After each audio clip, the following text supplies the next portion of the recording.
this field. And here T of G will be the tempered dual of G, that is the set of equivalence classes of tempered irreducible representation of G. And inside this set, we'll have to consider the set of discrete series of G, or square integrable representation, that I will denote it by here 2 of G. And we have the well-known result by Arichandra, which allow to define what I would call the discrete support of an irreducible tempered representation. So any tempered representation occurs as a component of a parabolically induced representation from a representation sigma of a Levi L of G, and sigma is in the discrete series of M, and its conjugacy class is the conjugacy class of M and sigma is well defined, and is what I will call the discrete support of the representation, the original representation pi. Then we will not look at only one discrete series, but all its orbit under the group of unitary unramified character of M. So it's what it is explained here as a definition. Just precise one thing. So I will say, so for p-adic, it's clear what it is an unramified character. And the definition we adopt here is that a character of M is said to be unramified if it is trivial on every compact subgroup of M. And so this coincides with unramified character of p-adic groups, and it's also given a similar notion for real groups. So now we will consider the orbit of that of a square integrable sigma. All along the talk, the orbit will be denoted by curly O. And it is the orbit, so the twist of sigma by all the unramified unitary character of M. And then the object that we will arrive is the G-conjugacy class of such a pair formed by the Levi and the orbit O. And we will be interested in the set of inertial discrete pairs that I will denote it by B squared of B2 of G. And of course, the following definition is the notation is the following. So if you now, if I start with theta, so big theta will be such an inertial discrete pair.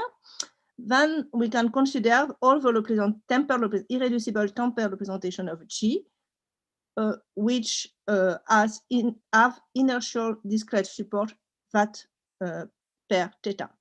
So and we also have a decomposition, what I call of Bernstein type of a tempered dual as a disjoint union of this set, this component here Tg of theta. And the goal of a talk will be to try to describe the structure of this component. So it's very similar in the spirit of to the Bernstein decomposition. The difference being the fact that we are considering discrete series instead of supercuspidal representations, and we only allow to twist them by unitary unramified character instead of all the unramified character of M. And as you can imagine, you will have to consider the stabilizer of such a representation. So we will have many stabilizer to consider, and this will be the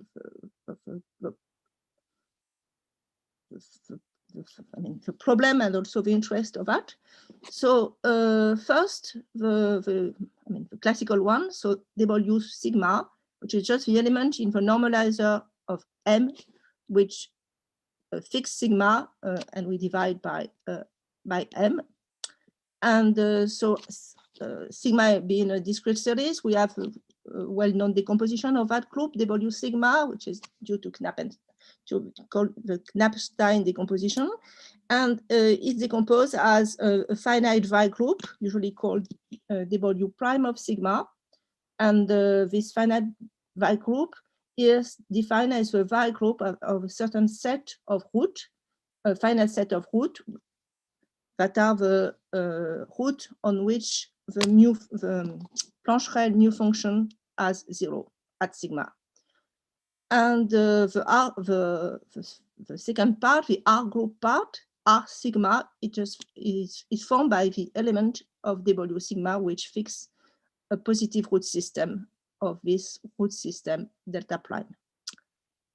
So all of this is well known, but now we are interested not in just W sigma, but in the analogous group in which we replace sigma by its orbit, theta, and so the definition is given here, and sometimes I will call it the inertial stabilizer of sigma, or the stabilizer of theta.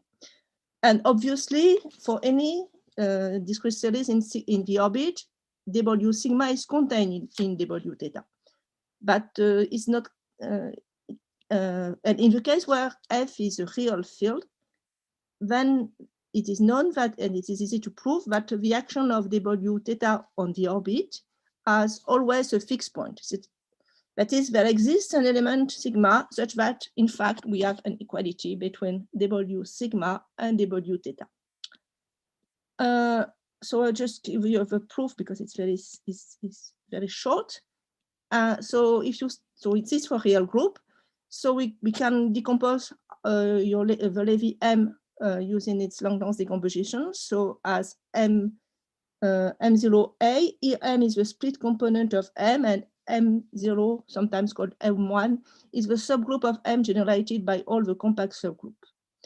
And if you take now a point tau in the orbit and you look at its restriction to R, then you get a certain unitary unramified character that are denoted by chi.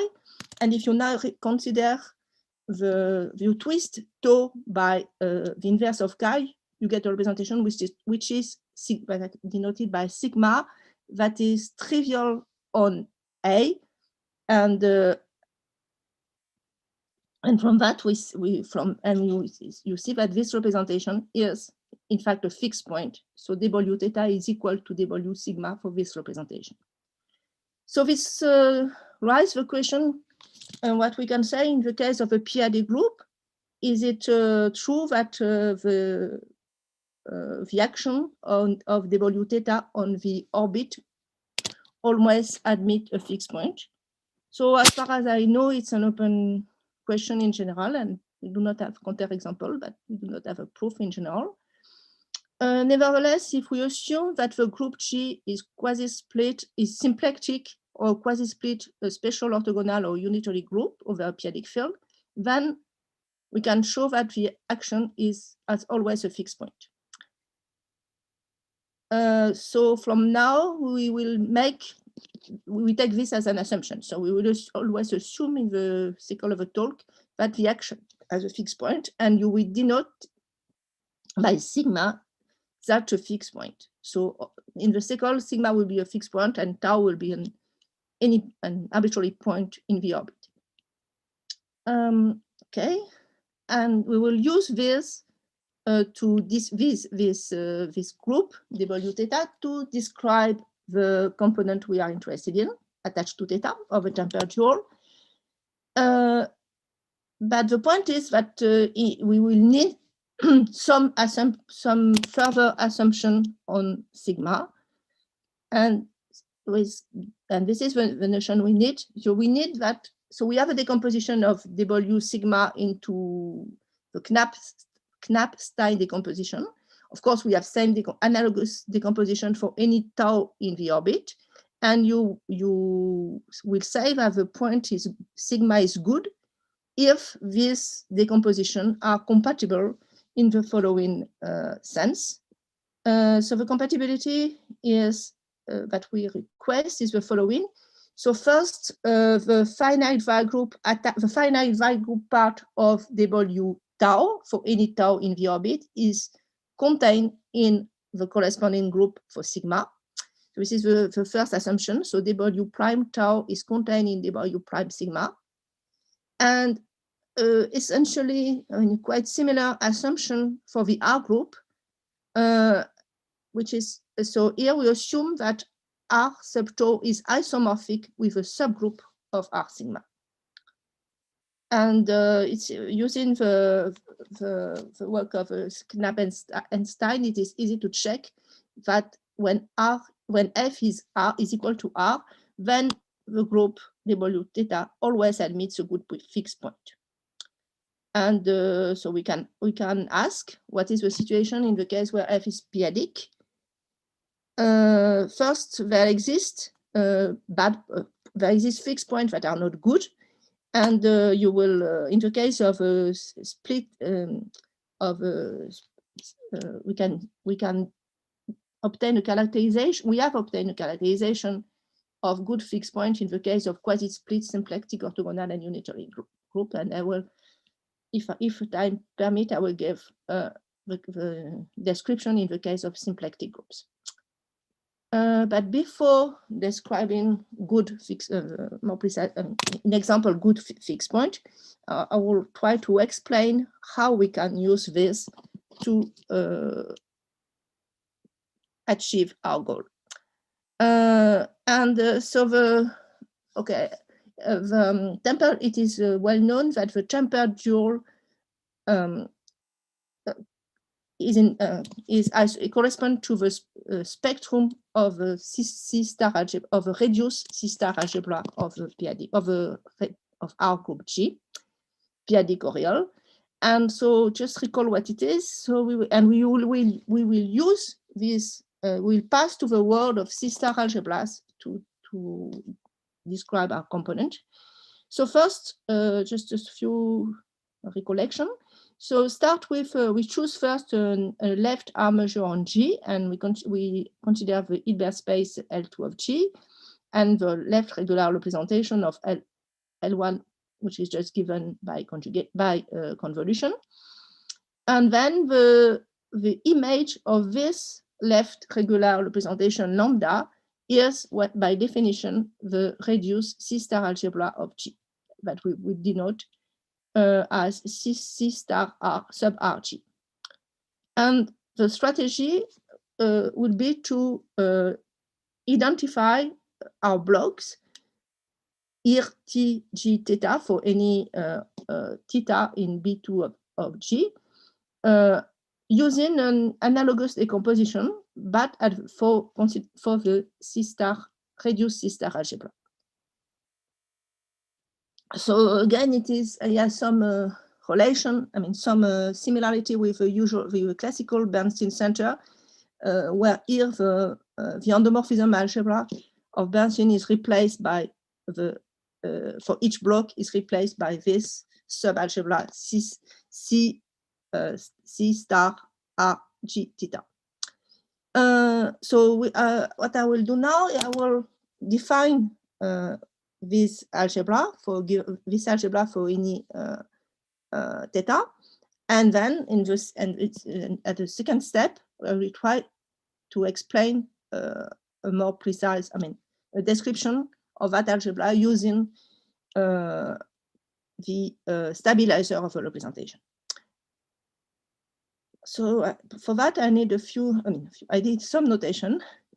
First one is, so I start with my representation tau. V sub tau will denote its space, and EP of tau will be the space of functions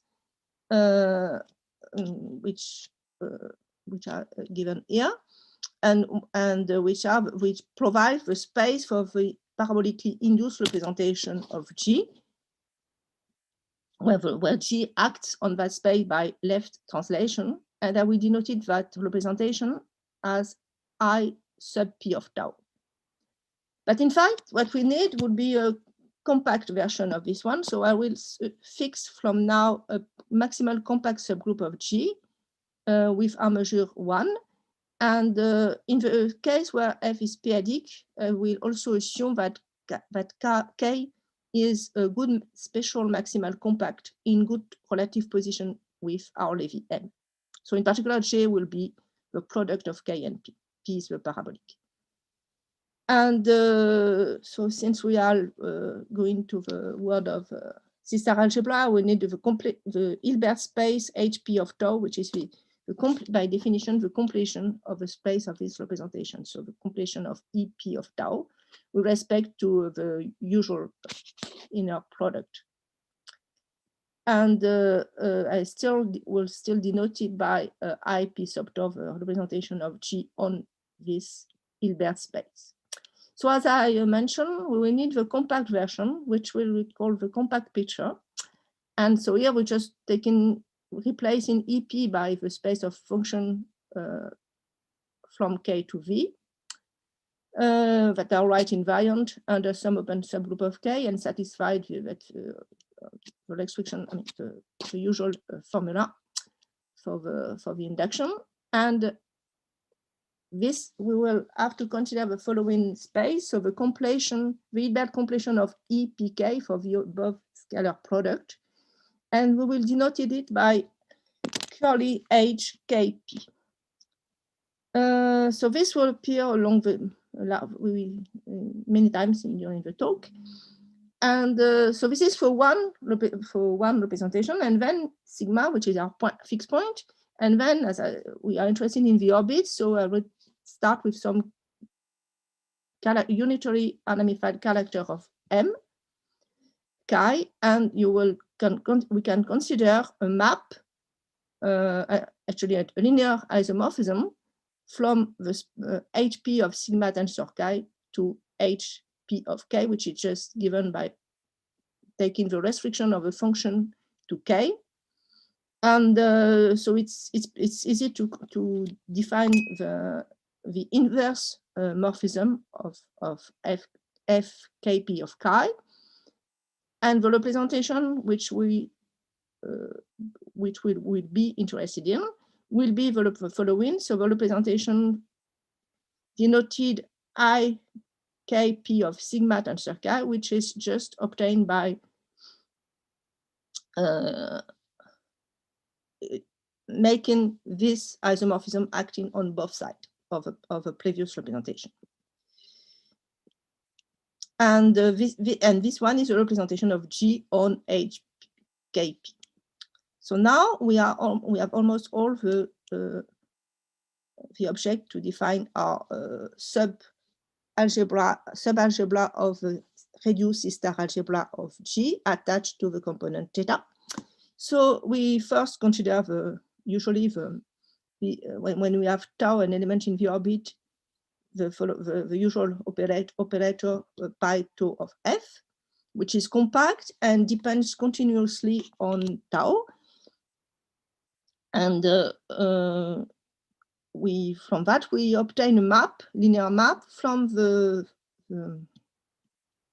compactly supported function on G in the continuous function from O to the algebra of compact operator on HKP. Then we can complete the set of functions to the C-star algebra, and this provides a C-star morphism from the reduced C-star algebra to this algebra COK-HPK.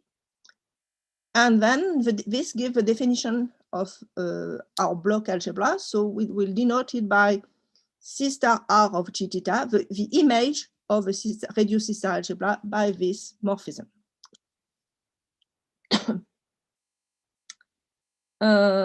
So just to summarize what we have done. So we have obtained a morphism from the C-star algebra to the direct sum of all the theta of this subalgebra.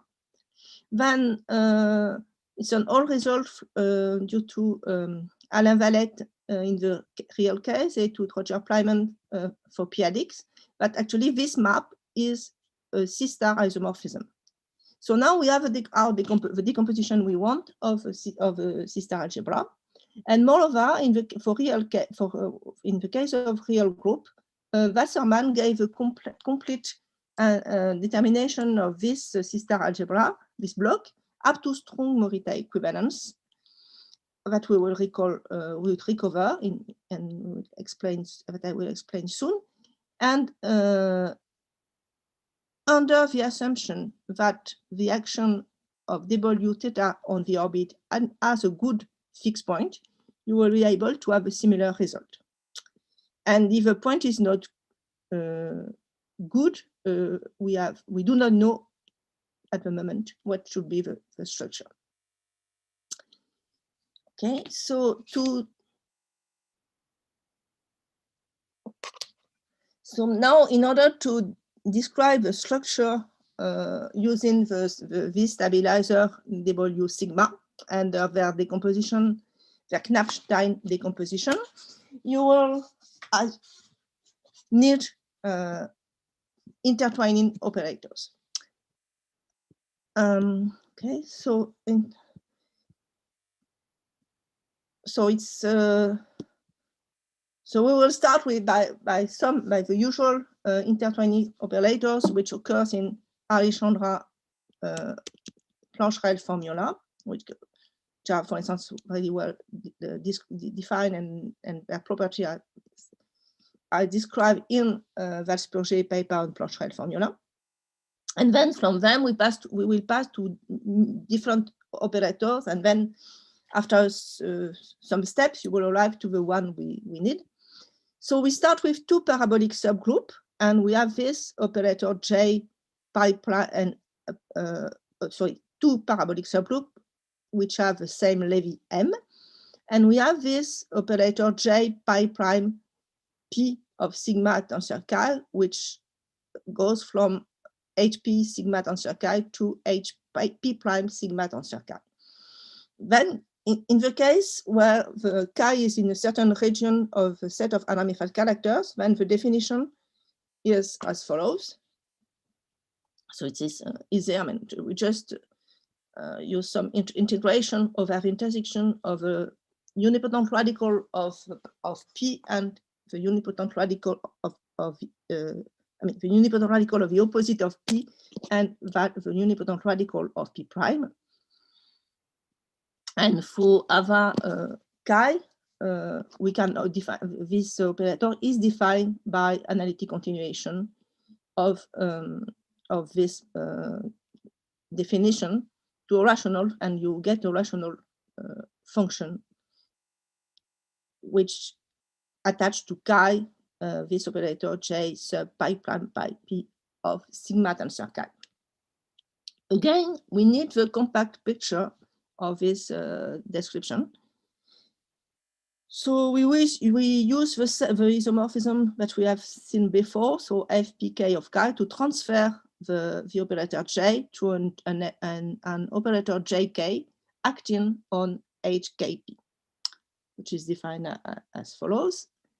Then we will need, so these were the standard intertwining operators. Actually, we will need their normalized version. So we can normalize them by multiplying by some scalars, some scalar normalizing factor which were introduced by Langlands and Arthur. So it's what we do, and we obtain a new family of operators, so the R P prime P. Again, we have a compact picture of this operator, so all this is well known. And then from that we pass to another kind of operator. So now we fix an element in W in our group W theta, and the representative of it in a normalizer of a Levi intersected with K.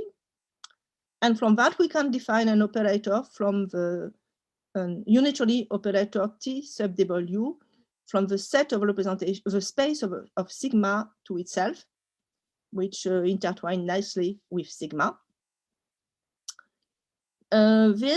Using this, it allows us to define a map of first from V sigma to itself, and then from the normalizer of theta to the endomorphism of V sigma that we will denote as sigma n. The point is that in general, this map, it does not define an ordinary representation of the normalizer of theta, but it always defines a projective representation of W sub theta. And so in the case of, which allowed to construct, so if you just compute sigma n of W1, W2, you will get the product of sigma 1, W1, sigma n of W2 up to some term, which is a complex scalar, which in fact only depends on the element W1 and W2 and not on the choice of a representative, and which is in fact a two cocycle. So from this, we get a two cocycle with value in C star from W theta. So this two cocycle will be important for us. So in many cases it is trivial, but not always. And okay, I still have two kind of intertwining operators to be defined. So the first one is the B operator, which allows to come back from HW minus P to HK conjugate of P by W minus 1 to HK of P. So it's using this representation, this projective representation, defined using this projective representation sigma n. And then we can compose that operator BP of W with the operator, the normalized operator R that we have already defined. And it's give us a new operator, which will be denoted by AW of sigma tensor chi, which intertwines the first representation with the representation attached to induced representation from sigma tensor chi to that induced from sigma tensor W chi. So then from that, first we have a nice relation. So if you compute that operator at W1, W2, at the product W1, W2, you will get a nice relation between this, the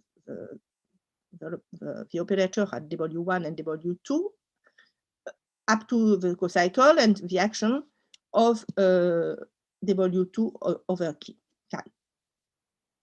So in particular, when if you consider just the element in the R group, so R will be an element in the R group, you will if you send R to AR tau, then this define a projective representation of the R group, and the multiplier of it is the restriction of to the R group of the cocycle that we have previously considered. So this has two consequences. So this is all of, this is all of this is essentially well known, and so we it has two consequences for us. First, we will need the theory of R group in this of this, not only the R group but their extension. So Arthur showed that we can attach to R sigma a central extension that will be denoted by R2 tilde, with the property that the two cocycle of that extension induced by eta sigma is a co-boundary. And then we can choose xi sigma, a function from R tilde sigma to C star that splits our cocycle. So in the sense which is given here. So we can express our cocycle theta sigma in terms of xi sigma. And first,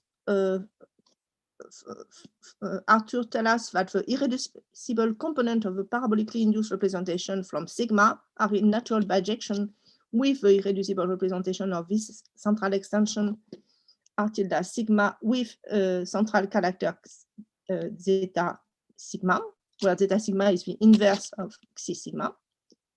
And also, it is possible to normalize the operator we have seen before, the TW, in such a way that the scalar operators previously defined A W sigma are all equal to the identity in the case where you assume that W is not in the R group part, it is in the W prime part. And thanks to that, we can introduce the following group that we call it W tilde theta, which is the semi-direct product of W prime sigma with the extension of the R group tilde R sigma. And of course, the map xi sigma and eta sigma extend to these groups. And this is important for us because using this map xi sigma from W theta to C star, we can define what we call the straightening operator, defined by twisting the A operator with the inverse of xi sigma. And this one are unitary operator on HPK. Then we also have a nice co-cycle relation between this group, between this operator A, and also a remark: the extension R tilde arrives with a central idempotent acting on the group algebra of R sigma tilde. This central idempotent is a minimal idempotent in the group algebra of Z sigma, but they have a property that if you consider the image of the group algebra of the R tilde by P tilde, then the algebra you get is isomorphic to the twisted algebra of R sigma with our cocycle sigma, eta sigma. So now I have all the ingredients to explain our result. So which is here. So when you assume, if we assume that sigma is a good fixed point for the action of W theta on the orbit, then we have a strong Morita equivalence between the block of a C-star algebra attached to theta and the following algebra. So the imaged by that idempotent P tilde of a continuous of a closed product algebra of a continuous function on the quotient of the orbit with the extension group R tilde sigma. So a few remarks regarding this result. First, in the case of when F is real, there is no extension. So R tilde is in fact equal to R sigma, and P tilde is the identity, and this is exactly the result proved by Wassermann. So by Wassermann, so we give a new proof of that result. And in the case where F is p-adic, special cases of this result were proved by Roger Plyman and with some of his students in the 19th.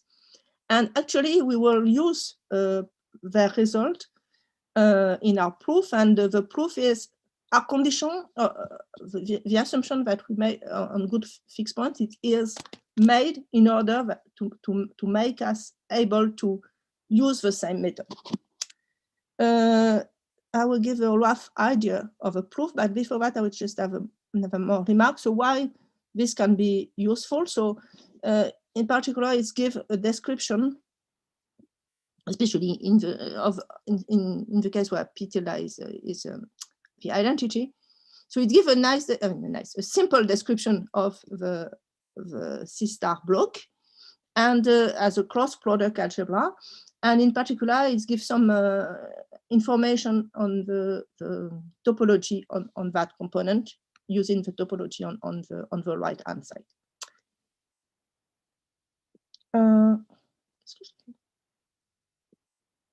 Okay, I realize that I do not have the right copy. Excuse me. Okay. Just a second. Okay.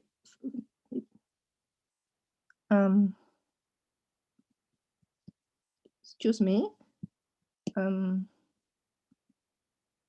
I didn't open the right file. I'm sorry. Okay. You have the right file. I sent the right file, but I didn't give you now the I mean, this file is okay.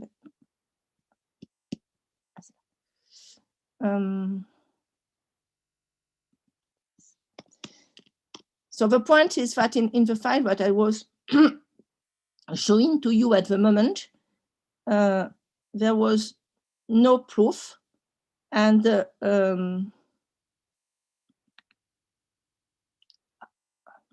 think it is okay. And actually, I would like to give a rough idea of a proof. So let's be. I am just coming back to the right page. Oh, doesn't make. Okay, excuse me. There is some. It does not work.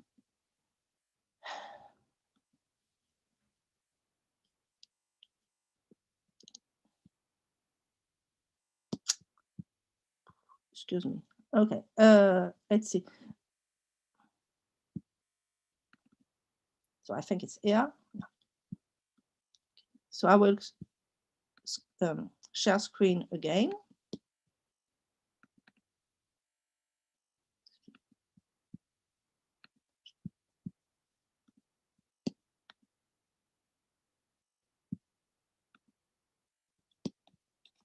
Fully, it is the right version.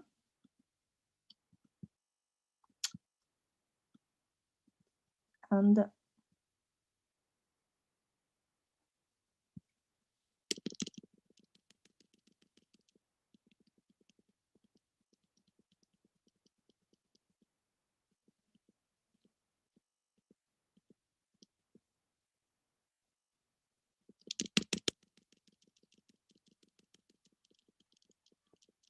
okay.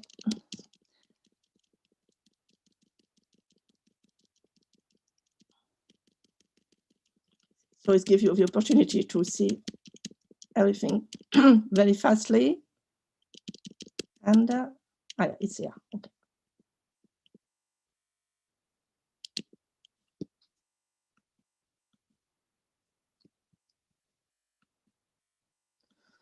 Okay. So now I would like to try to give you a rough idea of a proof.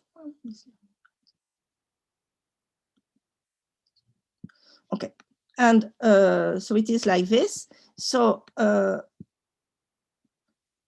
essentially, the idea is to find an intermediate algebra, and this intermediate algebra is built on the following one. So let's call our orbit O, view it as a manifold denoted by S. And I will consider this algebra A, which is a tensor product of the sister algebra of continuous function of S with vanish at infinity, S sub 0S, tensor with the algebra of compact operators on H. Then using this algebra, you can, and for simplicity, you write gamma for the group W tilde of sigma.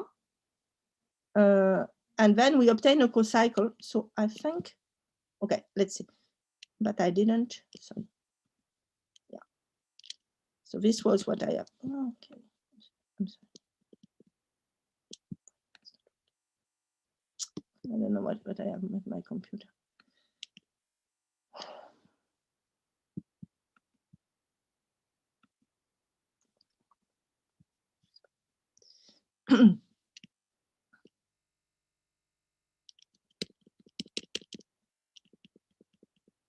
Okay, sorry.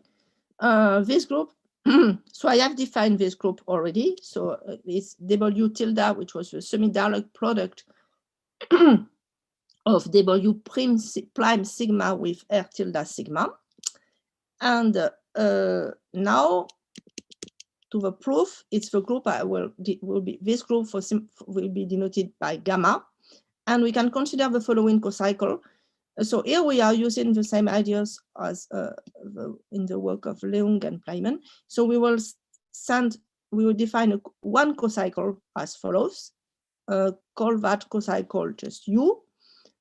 And using that cocycle, it is possible to define an action beta of gamma on the group of an action of beta, an action denoted by beta of gamma on A, so morphism from beta from gamma to the automorphism of A, defined as follows. So it's used the cocycle, the one cocycle U. Using that, you can see, I mean, so first things, you can consider the element, the subalgebra of A, of the fixed point of A by that element beta.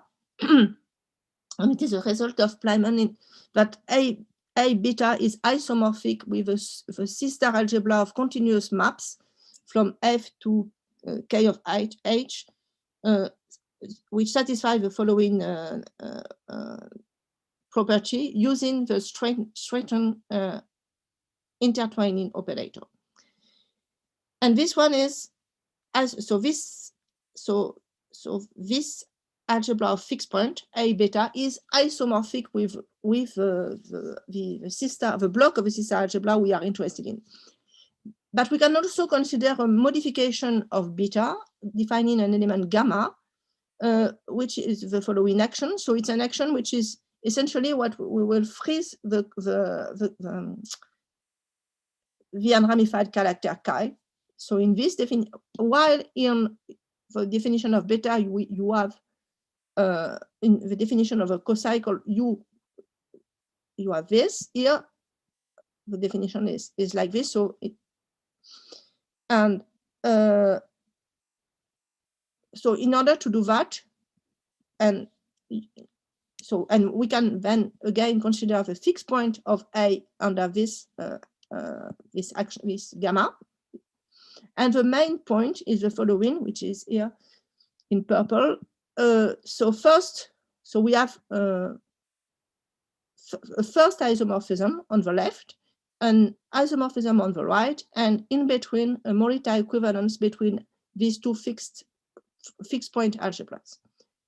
And of course, in proving this, we are using our assumption of a good fixed point in the orbit. And also for on the right hand side, so we have a fixed point of a certain algebra by this group W tilde sigma. But in fact, again, the group W prime sigma is acting trivially, so we can just it is possible to check that this algebra on the right hand side of equation 13 is in fact isomorphic to the fixed point by the central extension of the R group of the following tensor product. And then from this, we can go to the description in the theorem, which is given here. Okay. So I will, in the last part, I will just give some description of what is the situation in the case of symplectic groups. So I will, many things are just combinatorics. So the description will be combinatorics, of a combinatorics nature. So first, a Levi is a product of a smaller GLN with a Levi of a smaller symplectic group. So this is just, and we can describe the Lie group of a Levi and also the discrete series in it. So the main point that we will need is this condition here that we denoted by, so it's a condition on each block of a Levi. So we start with one I in the decomposition on the block decomposition of a Levi, one GLN block, GLN I, And we will say that a discrete series of that group, GLNI over F, satisfies the condition Ci tau if, when you induce from the Levi GLNI cross SP2Q to the group GI SP2NI plus 2Q, if you induce our representation rho tensor tau, then this induced representation is reducible. And we have some remarks. First, if a representation rho satisfies that condition, then it has to be contragradient. Also, in general, this condition is a condition of arithmetical nature. And for instance, when if you take Q and Ni arbitrarily but rho supercuspidal, then Goldberg and Shady have given a precise criterion using a residue of standard intertwining operators in order that condition is satisfied. So this is just one condition. This is a definition of a condition, and then you will need a group, which is the torsion group. Is again with respect to one GLN block on the Levi. So it's the group T. So we fix a representation sigma I discrete series of GLNI of F, and we consider the group T for torsion T of sigma I is the group of unitary unramified characters of GLNI of F, such that the sigma I tensor by chi is isomorphic to its contragradient.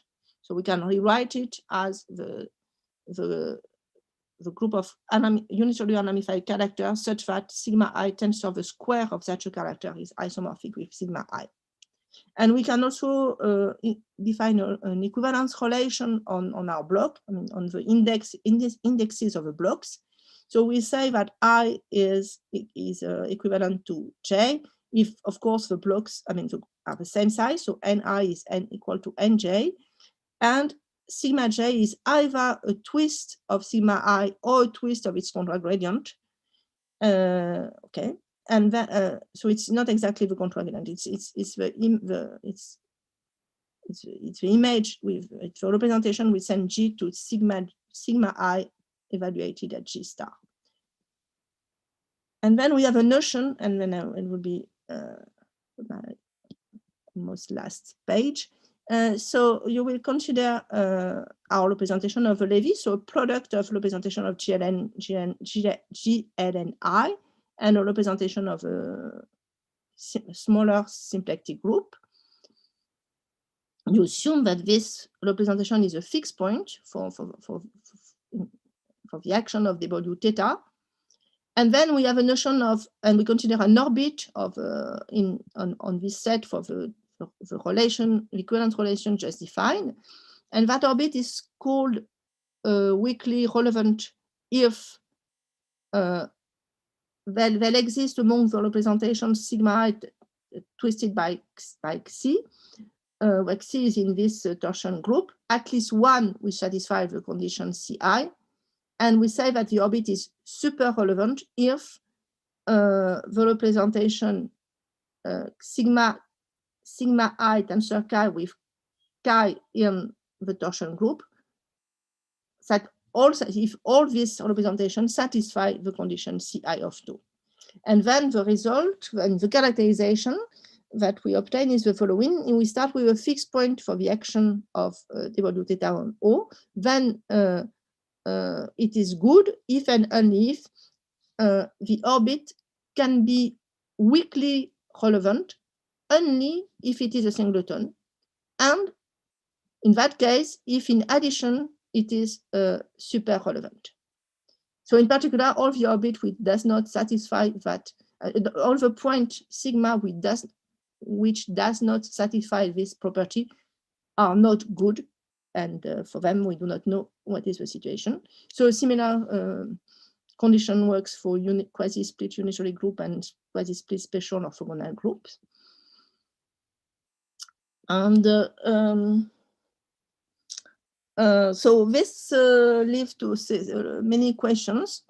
I mean, one question is, what is the situation of bad fixed point? And in particular, if you look at the condition, you will see that when you take the, the first case is the case when you consider representation with Iwori fixed vector, so unramified principal series case. In that case, we will have bad fixed point. And so what should be the description of a C star theta block in this case? In general, or for classical groups. Also, what is the situation for group which are like SLN? SLN is with respect to the R group is more tricky in some sense. And also in a slightly different direction, we have our conjecture, our result on our IBPS conjecture, so which is which was formulated with Paul Baum, Roger Plumon, and Martin Sullivan. And that conjecture, as a which is now a theorem in part of the conjecture is now a theorem thanks to the recent work of Martin. So it has a part of the conjecture which consider not all the smooth irreducible representation, but just the tempered one, and in particular at the level of a K-theory. And so probably it should be a link between that conjectural description and what we have done here, but in particular at the level of a K-theory. And a second, not a second, the fourth thing is, instead of looking at tempered representation, we could try to consider the corresponding enhanced Lagrange parameter, which would be which are expected to be the bounded enhanced Lagrange parameter for G, and to see if it is possible to have a similar description. So at the level of ABPS, the notion like twisted extended quotient arrive also on arrive on both sides, and they are compatible. Okay. So there are still many things to do, and in particular, the point is that it is not clear how to what should be the generalization of the result, even if we do not. And one thing is to prove it, but the first thing would be to try to see what should be the conjectural description, and this is not. It's not known at the moment. So, thank you very much for your attention, and I will stop here.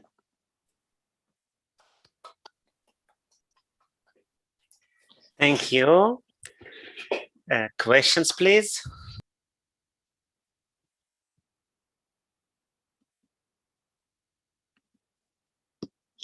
Excuse me, what is the ABPS conjecture?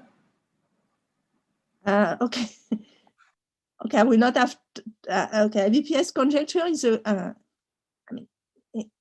to be short. So it is in the world of Bernstein center. So we fixed a Bernstein component, which means a Levi subgroup and the orbit of a supercuspidal representation of that Levi twisted by the orbit by the unramified character of the Levi. And to each Bernstein component, you consider, and we only consider the irreducible representation attached to that inertial supercuspidal pair. And the ABPS conjecture provide a description of this set of irreducible representation using an extended quotient. So in Bernstein theory, you have a Y group, an extended Y group, which is given similarly as here, so as the normalizer of the inertial pair divided by the Levi. So a group WS, if S is the inertial pair, and also a torus attached to this S. And so the torus TS divided by the Y group give you the infinitesimal character of your representation in the block. And what we consider is an extended quotient of that. So an extended quotient means that you take a variety. In our case, it will be this torus, and an action by this Vi group. And you consider the element formed by an element of a torus and an element. So I consider the pair formed by an element of a Vi group and an element of a torus. So and we assume that the element of a Vi group fixed that element in the torus. So it is actually an element of an isotropic group. And you divide this set by, I mean, there is an action, the same action. I mean, the action of the Vi group extend on the torus extend to an action on this space. And this is the extended quotient. And this is the algebraic object, which is in bijection with a Bernstein component in ABP, and this is what said ABPS conjecture. Thank you. Yeah.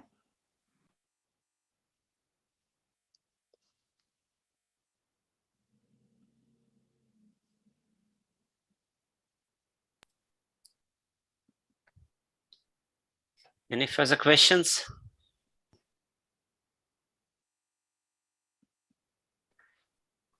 If not, then I have a question. You said that Wassermann gave a strikingly simple description. Is it the description you gave basically today, or in the real case there is an easier one? No, it's the same description. I see. So it was just not so easy for me, but maybe it's because for real group there is no extension of, I mean, no extension of the R group, so it's a bit simpler. Yeah. I see. All right. So thank you so much for your talk. Thank you very much for inviting me, and thank you very much to the audience for. Yes. I must say that I really enjoy the audience in this seminar as much as I enjoy the talks and the speakers.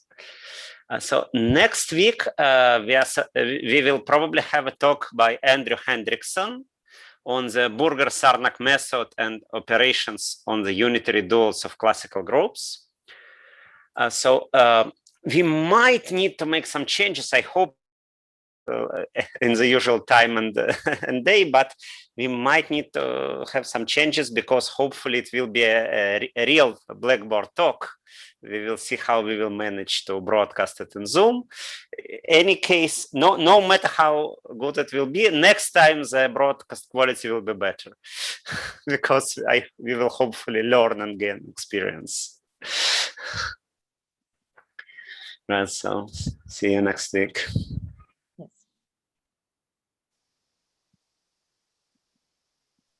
Bye-bye.